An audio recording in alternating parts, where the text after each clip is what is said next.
Alors aujourd'hui, on s'attaque à un monument, un véritable trésor de la littérature ouest-africaine, les contes d'Amadou Koumba. On va essayer de décortiquer ensemble ce qui rend ce recueil si unique et si important. Voilà donc l'objet en question.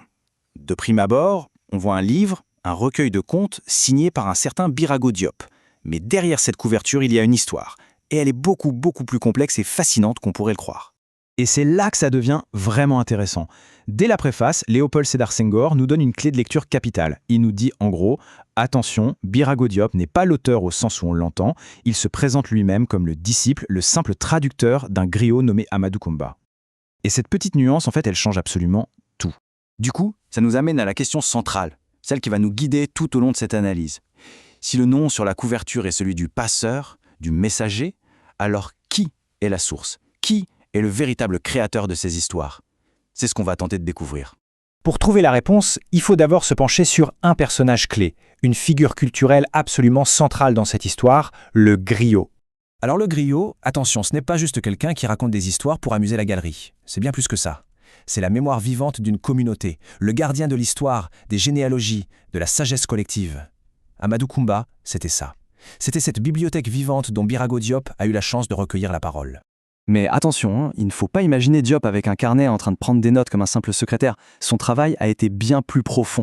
Il a écouté, il a vécu ses récits et ensuite, il les a repensés et écrits. Il a vraiment servi de pont entre deux cultures, entre l'oralité africaine et l'écrit français. C'est un véritable travail d'artiste conscient de cette double identité. Ok, maintenant qu'on sait qui parle, voyons comment ce monde est raconté. Parce que la vision du monde qu'on trouve dans ces contes, elle est radicalement différente de ce à quoi on est habitué. Chez nous, en Europe, on aime bien mettre les choses dans des cases, n'est-ce pas? D'un côté, il y a le conte, avec ses fées et sa magie. De l'autre, la fable, bien ancrée dans le réel, avec sa morale. C'est bien rangé. Eh bien, dans l'univers d'Amadou Koumba, oubliez tout ça. Les frontières, ça n'existe pas. Cette citation, elle résume tout parfaitement.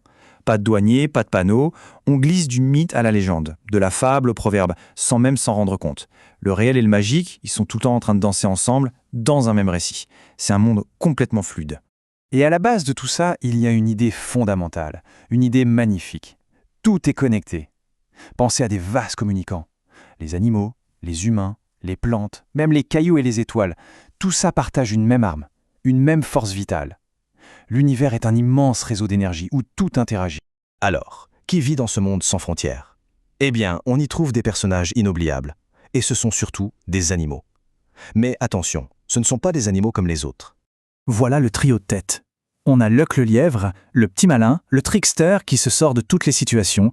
Ensuite, l'éternel perdant, Boukiyène, à la fois stupide, gourmand et lâche.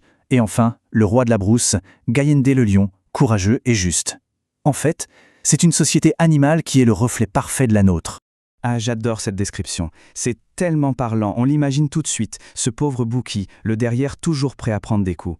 C'est ça la force de ces contes. On ne vous dit pas juste qu'un personnage est lâche, on vous le fait voir, on vous le fait sentir dans vos tripes. Et la galerie de portraits est longue, hein. Il y a la panthère sournoise, l'éléphant un peu naïf, le caméléon sage, le chien qui ne sait pas tenir sa langue, chacun avec son caractère, ses qualités, ses défauts. En fait, tout ce petit monde forme une véritable comédie humaine, mais en version animale. Alors on pourrait se dire, c'est sympa toutes ces histoires d'animaux, c'est pour s'amuser, pour passer le temps. Eh bien, pas vraiment. Ou en tout cas, pas seulement. Derrière chaque conte, il y a une mission, un but bien plus profond. Et voilà le point essentiel. Ces histoires, ce ne sont pas juste du divertissement. Leur but premier, c'est d'éduquer. Chaque récit est conçu pour transmettre une sagesse, des valeurs, des règles de vie en communauté. C'est une école de la vie, mais racontée de la manière la plus captivante qui soit. Prenons un exemple pour bien comprendre comment ça marche. D'abord, on a l'image, le récit simple. Un lion qui prend peur et s'enfuit devant un simple bâton. Bizarre, non? Un lion qui a peur d'un bâton. Mais c'est là qu'intervient le symbole. Le lion, en fait, c'est l'homme noble. Et le bâton, c'est le déshonneur. Et là, tout s'éclaire. La morale, c'est que l'homme de valeur craint le déshonneur plus que n'importe quelle menace physique. Et cette dernière citation, elle boucle la boucle. En Afrique noire, l'art n'est pas juste là pour faire joli, pour être contemplé. L'art, c'est un outil pour comprendre, pour bien se comporter et pour agir dans le monde. C'est ça, la praxis. C'est un art qui est totalement ancré dans la vie réelle, dans le quotidien. Et tout ça, finalement, ça nous ramène à nous, aujourd'hui.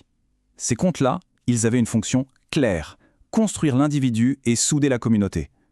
Alors la question qu'on peut se poser, c'est les histoires qu'on se raconte aujourd'hui, que ce soit au cinéma, dans les séries, sur les réseaux sociaux, quel est leur but? Est-ce qu'elles nous aident encore à mieux vivre ensemble? C'est une bonne question à méditer, je crois.